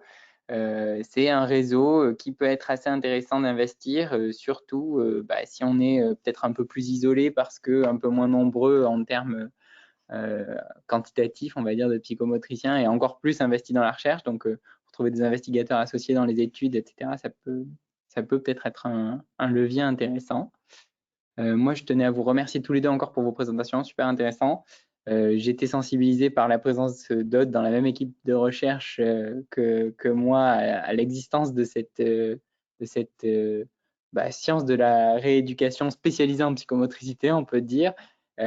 Hyper intéressant et je suis très content d'avoir découvert cet univers un peu plus en profondeur. Bravo à tous les deux pour vos travaux.